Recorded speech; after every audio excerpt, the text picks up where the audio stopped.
Hello दोस्तों, बहुत बहुत स्वागत है आपका हमारे चैनल जीएस एनालिसिस सेंटर पर। डेली करंट अफेयर के सेशन में आज हम डिस्कस करेंगे 15 जून का करंट अफेयर्स। करंट अफेयर के अलावा जितने भी इंपॉर्टेंट एक्स्ट्रा फैक्ट होंगे सारे को डिस्कस करेंगे। साथ ही इसका पीडीएफ इस वीडियो के डिस्क्रिप्शन से आप डाउनलोड कर सकते हैं। तो चलिए स्टार्ट करते हैं। पहला क्वेश्चन है, अग्निपथ भर्ती योजना के तहत युवाओं को सेना में कितने साल के लिए भर्ती की जाएगी। देखिए दोस्तों, काफ़ी इंपॉर्टेंट क्वेश्चन है ये। अग्निपथ भर्ती योजना के तहत युवाओं को सेना में 4 साल के लिए भर्ती की जाएगी। कितने साल के लिए? 4 साल के लिए। और जिन युवाओं को इस योजना के तहत सेना में भर्ती की जाएगी उन युवाओं को कहा जाएगा अग्निवीर। तो एग्जाम पॉइंट ऑफ व्यू से ये 2 इंपॉर्टेंट पॉइंट्स इन्हें याद रखिए। 4 साल के लिए भर्ती की जाएगी और उन्हें अग्निवीर कहा जाएगा। अब क्योंकि आप सभी लोग कॉम्पिटिटिव एग्जाम्स की तैयारी करते हैं तो इस योजना के तहत जो भी भर्ती की जाएगी, क्राइटेरिया क्या है उसे अनाउंस कर दिया गया है। और रक्षा मंत्रालय ने घोषणा की है कि इस साल जो है 46,000 वैकेंसी निकाली जाएगी इस योजना के तहत। देखिए क्राइटेरिया ये है, मिनिमम एज 17.5 साल निर्धारित किया गया है और मैक्सिमम एज 21 साल निर्धारित किया गया है। शैक्षणिक योग्यता 10वीं और 12वीं है। ठीक है। जो भी वेतन दिया जाएगा उसका 30% एक फंड स्थापित किया गया है, अग्निवीर कॉर्प्स फंड। तो जो भी वेतन होगा उसका 30% इस फंड में जमा किया जाएगा और इतना ही प्रतिशत सरकार इस फंड में जमा करेगी। 4 साल के बाद जब भी वो युवा रिटायर हो जाएगा, सारा पैसा एक साथ उसे दे दिया जाएगा और वो पैसा टैक्स फ्री होगा। ठीक है। 4 साल के बाद रिटायर होने के बाद जो है पेंशन नहीं मिलेगी, जैसे आमतौर पर सरकारी नौकरी में रिटायर होने के बाद जो है पेंशन दी जाती है। इस योजना के तहत जो भी भर्तियाँ की जाएंगी उसमें पेंशन नहीं होगा। और नोटिफिकेशन में ये भी कहा गया है कि जो भी अग्निवीर होंगे रिटायर होने के बाद अगर किसी दूसरे सरकारी नौकरी की तैयारी करते हैं तो उन्हें वरीयता दी जाएगी। चलिए अगला क्वेश्चन है, विश्व रक्तदाता दिवस निम्न में से किस दिन मनाया जाता है। तो हर साल वर्ल्ड ब्लड डोनर डे मनाया जाता है 14 जून को। Option B right answer. 2022 का विषय है donating blood is an act of solidarity. ये 2022 का थीम है। अगर क्वेश्चन पूछे विश्व रक्तदाता दिवस 2022 का मेजबान देश कौन है, तो वो है मेक्सिको। इसे भी नोट करिएगा। ठीक है। अब देखिए 2022 में जून 2022 में जो भी इंपॉर्टेंट डे अभी तक मनाए गए हैं इनका फटाफट रिवीजन करिए। 1 जून को विश्व दुग्ध दिवस, 3 जून को विश्व साइकिल दिवस मनाया जाता है, 4 जून को आक्रामकता के शिकार निर्दोष बच्चों का अंतर्राष्ट्रीय दिवस, 5 जून को विश्व पर्यावरण दिवस। देखिए पर्यावरण दिवस काफ़ी इंपॉर्टेंट होता है, इसे ध्यान रखिए। 2022 का थीम है ओनली वन अर्थ।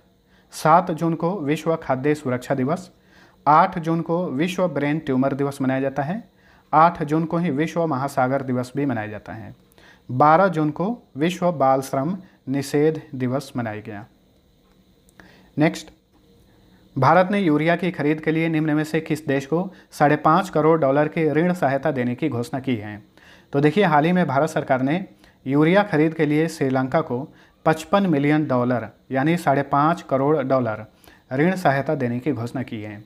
देखिए भारत सरकार जो है श्रीलंका को अभी तक लगभग $3.5 बिलियन की सहायता राशि दे चुका है। इसके अलावा दवा, भोजन और ईंधन की आपूर्ति भी भारत कर रहा है श्रीलंका को। श्रीलंका जो है देखिए अपने आप को कंगाल घोषित कर लिया है, इसकी आर्थिक स्थिति बिगड़ गई है और भारत अभी तक इसे लगभग $3.5 बिलियन का जो क्रेडिट लाइन है उसे प्रदान कर चुका है। श्रीलंका की बात करें तो राजधानी है श्री जयवर्धनेपुरा कोट्टे। कोलंबो जो आप नाम सुनते हैं, कोलंबो इसकी वाणिज्यिक कैपिटल है। राष्ट्रपति हैं गोटाबाया राजपक्षे और हाल ही में श्रीलंका के नए प्राइम मिनिस्टर बने हैं रानिल विक्रमासिंघे। महिंदा राजपक्षे के स्थान पर इनकी नियुक्ति की गई है। श्रीलंका की आधिकारिक भाषा सिंहला और तमिल है। यहाँ का राष्ट्रीय खेल वॉलीबॉल है। करेंसी है श्रीलंकन रुपी। रुपया करेंसी और भी देशों में चलती है, जैसे कि भारत में तो चलता ही है, साथ साथ में श्रीलंका, नेपाल, पाकिस्तान, इंडोनेशिया, मालदीव, मॉरिशस और सेशेल्स, इन सभी देशों में करेंसी का नाम रुपया है। नेक्स्ट, निम्न में से किस शहर में भारत का पहला केंद्रीकृत ultra luxury AC railway terminal शुरू किया गया है। तो देखिए भारत का पहला केंद्रीकृत ultra luxury AC railway terminal शुरू किया गया है बेंगलुरु में। Option D right answer. और इस टर्मिनल का नाम रखा गया है sir M Visvesvaraya railway terminal. तो एम विश्वेश्वरैया के नाम पर इस टर्मिनल का नाम रखा गया है। देखिए सर एम विश्वेश्वरैया भारत के मशहूर सिविल इंजीनियर थे। 1955 में मरणोपरांत इन्हें भारत सरकार ने भारत रत्न से सम्मानित किया था। ठीक है। और एम विश्वेश्वरैया ये मैसूर के 19वें दीवान भी थे। ठीक है। तो इन्हीं के नाम पर इस टर्मिनल का नाम रखा गया है। बेंगलुरु कर्नाटक की कैपिटल है और यहाँ पे बहुत सारे संस्थान हैं। देखिए, इसरो का मुख्यालय बेंगलुरु में ही है। इसके अलावा Infosys, Wipro, Canara bank, CRED, DTDC express limited जो कि भारत की एक मशहूर कुरियर सेवा निर्माता कुरियर सेवा कंपनी है, फ्लिपकार्ट, मिंत्रा, ओला कैब्स, फ़ोनपे, पिक्सेल जो भारत की लेटेस्ट एक प्राइवेट सेक्टर की अंतरिक्ष एजेंसी है, रेल व्हील फैक्ट्री, इन सभी का मुख्यालय बेंगलुरु में है। अब यहाँ पे देखिए, फ्लिपकार्ट जो है इसका एक मुख्यालय सिंगापुर में भी है और भारत में कहाँ पर है? बेंगलुरु में इसका मुख्यालय है। इसके अलावा स्विगी और Ujjivan small finance bank limited का भी मुख्यालय बेंगलुरु में है। चलिए अगला क्वेश्चन है, अंडमान सागर में 13 जून 2022 से भारत इंडोनेशिया समन्वित गश्ती यानी इंड इंडो कॉर्पट का कौन सा संस्करण शुरू हुआ है? देखिए, इंड इंडो कॉर्पट का इंग्लिश में फुल फॉर्म होगा इंडिया इंडोनेशिया कोऑर्डिनेटेड पेट्रोल। कई बार फुल फॉर्म पूछा जाता है। तो इस समन्वित गश्ती दल का ये 38वां संस्करण है। भारत और इंडोनेशिया के बीच में इसका आयोजन 13 जून से किया जा रहा है और 24 जून तक इसका आयोजन किया जाएगा। कहाँ पर किया जा रहा है? अंडमान सागर में किया जा रहा है। 2 चरण में इसका आयोजन किया जाएगा। पहला चरण अंडमान सागर में, दूसरा चरण मलक्का जलडमरू मध्य में किया जाएगा। ठीक है। देखिए, मलक्का जलडमरू मध्य जो है यानी मलक्का स्ट्रेट हिंद महासागर और प्रशांत महासागर को जोड़ने का काम करता है। लेकिन कन्फ्यूजन करने वाला अगर क्वेश्चन बनेगा तो ऐसे बनेगा कि हिंद महासागर और दक्षिणी चीन सागर को कौन सा जलडमरू मध्य जोड़ता है? तो याद रखिएगा, ये मलक्का स्ट्रेट ही है। ठीक है। चाहे हिंद महासागर प्रशांत महासागर हो, चाहे हिंद महासागर या दक्षिणी चीन सागर हो, इसे जोड़ता है मलक्का स्ट्रेट। और सुमात्रा द्वीप जो कि इंडोनेशिया का एक द्वीप है, इसे मलेशिया को विभाजित करता है। ठीक है। देखिए, इंडोनेशिया की बात करें तो राजधानी है जकार्ता, लेकिन अगली राजधानी कहाँ होगी इसकी घोषणा की गई है, नुसंतारा होगी। यहाँ के वर्तमान में राष्ट्रपति हैं जोको विडोडो, उपराष्ट्रपति हैं मारूफ अमीन, करेंसी है रुपया। देखिए, इन देशों में रुपया जो है चलती है करेंसी के रूप में। नेक्स्ट, 1978 के एशियन गेम्स में 2 स्वर्ण पदक जीतने वाले किस पूर्व धावक का निधन हो गया है? तो 1978 के एशियन गेम्स में 2 स्वर्ण पदक जीते थे हरिचंद, हाल ही में इनका निधन हो गया है 69 साल की आयु में। ठीक है। किस राज्य से बिलोंग करते थे? पंजाब से बिलोंग करते थे। 1978 के एशियन गेम्स का आयोजन बैंकॉक में किया गया था। उसमें 5000 मीटर रेस और 10,000 मीटर रेस में इन्होंने स्वर्ण पदक जीते थे यानी 2 गोल्ड मेडल। इसके अलावा 1975 में एशियन चैम्पियनशिप का आयोजन दक्षिण कोरिया की कैपिटल सियोल में किया गया था। उसमें इन्होंने 10,000 मीटर रेस में स्वर्ण पदक जीता था और 5,000 मीटर रेस में इन्होंने रजत पदक यानी सिल्वर मेडल जीता था। ठीक है। हरिचंद, तो ये भारत के पूर्व धावक थे। हाल ही में इनका 69 साल की उम्र में निधन हो गया है। अच्छा, पहली बार एशियन गेम्स का आयोजन कब किया गया था? 1951 में किया गया था। कहाँ पर? दिल्ली में। अगली बार यानी इस साल का एशियन गेम्स का आयोजन कहाँ किया जाएगा? आप सभी लोग नीचे कमेंट करके बताइए। 2018 में इसका आयोजन इंडोनेशिया में किया गया था। एशिया में सबसे लंबे दांत वाले हाथी जिसका नाम डैश था का हाल ही में निधन हो गया। तो देखिए, एशिया में सबसे लंबे दांत वाले हाथी का नाम था भोगेश्वर, जो कि भारत का एक हाथी था। हाल ही में इसका निधन हो गया है। ठीक है। भोगेश्वर इसका नाम था। इसे मिस्टर काबिनी भी कहा जाता था। क्या कहा जाता था? मिस्टर काबिनी। 60 साल की उम्र में इस हाथी का निधन हुआ है। कहाँ पर? कर्नाटक के बांदीपुर नेशनल पार्क में। चलिए अगला क्वेश्चन है, किस राज्य ने योजनाओं के लिए आधार आधारित एकल खिड़की पंजीकरण हेतु फ्रूट्स सॉफ्टवेयर लॉन्च किया है? तो फ्रूट्स सॉफ्टवेयर लॉन्च किया है कर्नाटक ने। Option D right answer. यहाँ पे फ्रूट्स का विस्तृत रूप यानी फुल फॉर्म याद रखिए, farmer registration and unified beneficiary information system. हाल ही में निमोनिया के खिलाफ सांस अभियान शुरू किया गया है कर्नाटक में। योग्य नहीं होगा, ये योग होगा। ठीक है। योग के माध्यम से बीमारियों को दूर करने के लिए एक ऐप लॉन्च किया गया है कर्नाटक में। इसका नाम है आयु ऐप और डिजिटल भूमि रिकॉर्ड के लिए जो ऐप लॉन्च किया गया है इसका नाम है दिशांक ऐप। ये सारे इंपॉर्टेंट फैक्ट्स हैं कर्नाटक से रिलेटेड, याद रखना है। कर्नाटक ब्रेन हेल्थ इनिशिएटिव की शुरुआत की गई है और इसके ब्रांड एम्बेसडर बने हैं क्रिकेटर रॉबिन उथप्पा। विनय समरथ से योजना शुरू की गई है। ट्रांसजेंडरों को पुलिस में 1% आरक्षण देने की घोषणा की है कर्नाटक सरकार ने। राज्य ऊर्जा दक्षता सूचकांक जारी किया गया था, उसमें राज्य को पहला स्थान मिला था। वहीं 2021 के लिए नीति आयोग ने जो नवाचार सूचकांक जारी किया था उसमें कर्नाटक को पहला स्थान मिला था। कर्नाटक 6 राज्यों से अपनी सीमा साझा करता है, केरल, तमिलनाडु, आंध्र प्रदेश, तेलंगाना, महाराष्ट्र और गोवा। कर्नाटक का गठन हुआ था 1 नवंबर 1956 को। जिलों की संख्या 31 है। राजधानी बेंगलुरु। मुख्यमंत्री हैं बसवराज बोम्मई। राज्यपाल हैं थावरचंद गहलोत। यहाँ के मुख्य न्यायाधीश हैं ऋतुराज अवस्थी। कर्नाटक का हाई कोर्ट कहाँ पर है? बेंगलुरु में है। कर्नाटक में लोकसभा सीट की संख्या 28, राज्यसभा सीट 12, विधानसभा सीट की संख्या 224, विधान परिषद सीट की संख्या 75 है। यहाँ का राजकीय फूल कमल, राजकीय पक्षी नीलकंठ, राजकीय पशु हाथी और राजकीय पेड़ चंदन है। यक्षगन, कुनीता, करगा, लाम्बी तथा वीरगासे से यहाँ के फोक डांस हैं। Bandipur national park, Bannerghatta national park, Rajiv Gandhi national park, Kudremukh national park और आंशी नेशनल पार्क सारे कर्नाटक में हैं। इसके अलावा चिंकारा वन्यजीव अभयारण्य, भद्रा वन्यजीव अभयारण्य, सोमेश्वर वन्यजीव अभयारण्य, बिलीगिरी रंगनाथ टाइगर रिजर्व और दंदेली आंशिक टाइगर रिजर्व ये भी कर्नाटक में हैं। आधिकारिक भाषा कन्नड़ है। शरावती परियोजना शरावती नदी पर है। हिडकल परियोजना ये घाट प्रवाह नदी पर है। Next, formula 1 Azerbaijan grand prix 2022 का खिताब किसने जीता है? तो इस बार का अजरबैजान ग्रैंड प्रिक्स का खिताब जीते हैं मैक्स वेस्टापन और इस साल का इनका ये 5वां फार्मूला 1 रेस खिताब है। ठीक है, इस साल अभी तक जो भी फार्मूला 1 रेस में है विजेता कौन बना याद रखिए, मियामी जीपी यानी grand prix, Spanish GP, Saudi Arab GP, Azerbaijan GP, Emilia Romagna GP का खिताब जीते हैं मैक्स वेस्टापेन जो कि रेड बुल कार के ड्राइवर हैं और ये नीदरलैंड के रहने वाले हैं। ऑस्ट्रेलियन जीपी और बहरीन जीपी का खिताब चार्ल्स लेक्लर ने जीता है इस साल का, जो कि मोनाको के फेरारी कार के ड्राइवर हैं।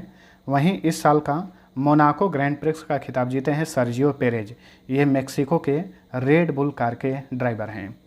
अब देखिए 2021 में फार्मूला 1 चैंपियन कौन बने थे? तो मैक्स वेस्टापन बने थे, इसे नोट करिए। ठीक है, क्वेश्चन पूछेगा कि 2021 में फार्मूला 1 चैंपियन कौन बने? तो मैक्स वेस्टापन बने और इस तरह से ये नीदरलैंड के पहले ऐसे फार्मूला 1 रेसर बन गए हैं जो कि फार्मूला 1 चैंपियन बने हैं। चलिए अगला क्वेश्चन है, आईसीसी ने मई 2022 के लिए men's player of the month किसे चुना है?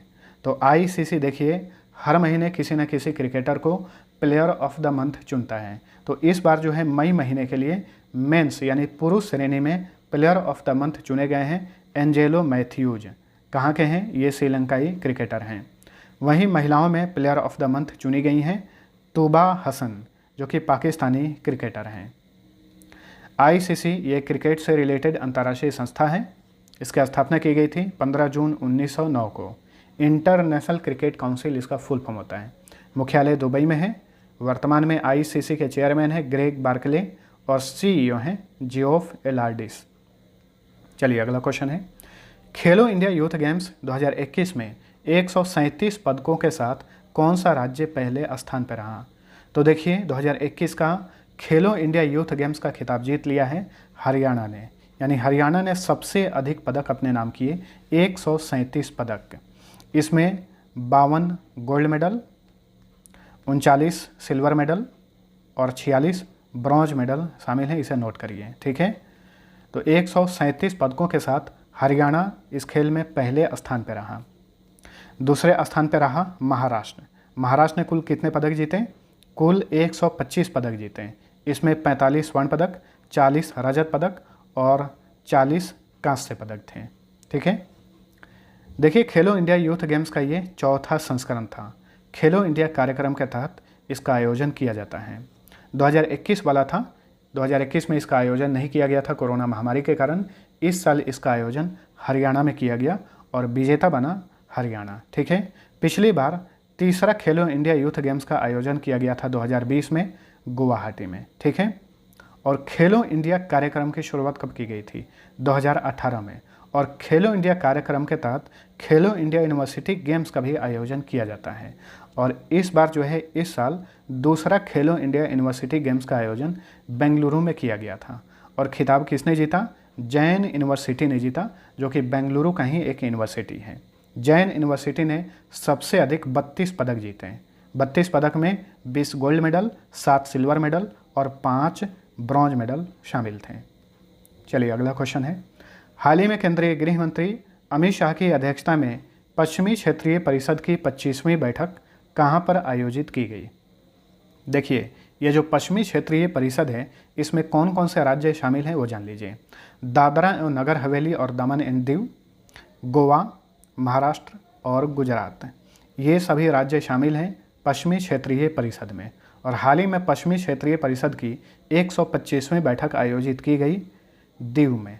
Option B right answer. ठीक है, पहले देखिए, दादरा एवं नगर हवेली और दमन एंड दीव अलग अलग केंद्र शासित प्रदेश थे, लेकिन 2020 में 26 जनवरी 2020 को इन दोनों केंद्र शासित प्रदेश का आपस में विलय कर दिया गया था।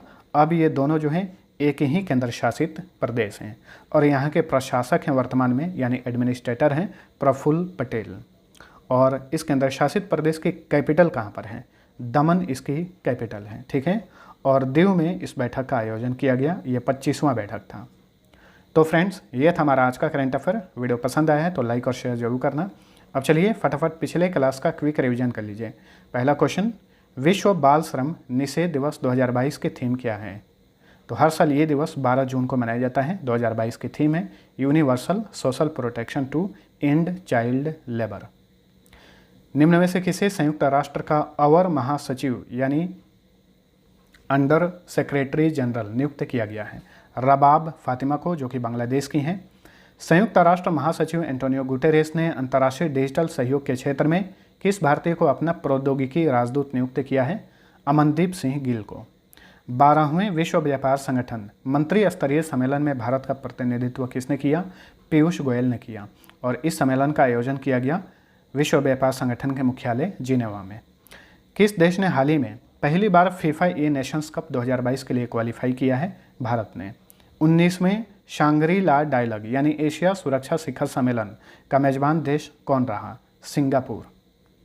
निम्न में से किस राज्य सरकार ने सुरक्षा मित्र परियोजना नामक वाहन निगरानी प्रणाली शुरू की है?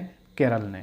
हाल ही में केंद्रीय गृह मंत्री अमित शाह ने दीव में किस सेवामुक्त युद्धपोत में एक स्मारक संग्रहालय का उद्घाटन किया? INS खुकरी में। व्यापक कैंसर निदान सेवाओं के लिए देश की पहली ऑन्कोलॉजी प्रयोगशाला के रूप में कैंसर निदान और अनुसंधान केंद्र का उद्घाटन कहां पर किया गया है? केरल के कोच्चि में। भारत के 74वें चेस ग्रैंड मास्टर कौन बने हैं? राहुल श्रीवास्तव P। 75वें टोनी अवार्ड्स 2022 में संगीत में सर्वश्रेष्ठ अभिनेता का पुरस्कार किसने जीता? माइल्स फ्रॉस्ट ने। IWF विश्व युवा चैंपियनशिप में गोल्ड मेडल जीतने वाले पहले भारतीय भारोत्तोलक कौन बने हैं? तो ये हैं गुरु नायडू सनापति। अब चलिए लास्ट क्विज का आंसर जानिए। पहला क्वेश्चन था, ग्लोबल प्राइवेट बैंकिंग अवार्ड्स 2021 में किसे भारत का सर्वश्रेष्ठ निजी बैंक का पुरस्कार दिया गया? सही उत्तर था option number B, HDFC bank को। दूसरा क्वेश्चन था, अंक ज्योतिष में गिनीज वर्ल्ड रिकॉर्ड बनाने वाले पहले व्यक्ति कौन बने हैं? तो सही उत्तर था JC चौधरी। ठीक है, कुछ लोगों ने आंसर गलत दिया था, बाकी मैक्सिमम लोगों ने आंसर सही दिया था। अब चलिए आज का पहला क्वेश्चन है, किस जलवायु वैज्ञानिक को विश्व खाद्य पुरस्कार 2022 से सम्मानित किया गया है? दूसरा क्वेश्चन है, किस भौतिक विज्ञानी को टेम्पल्टन पुरस्कार 2022 प्रदान किया गया है? दोनों क्वेश्चन का आंसर नीचे कमेंट करके बताइए। मिलते हैं अगले वीडियो में, तब तक के लिए टेक केयर।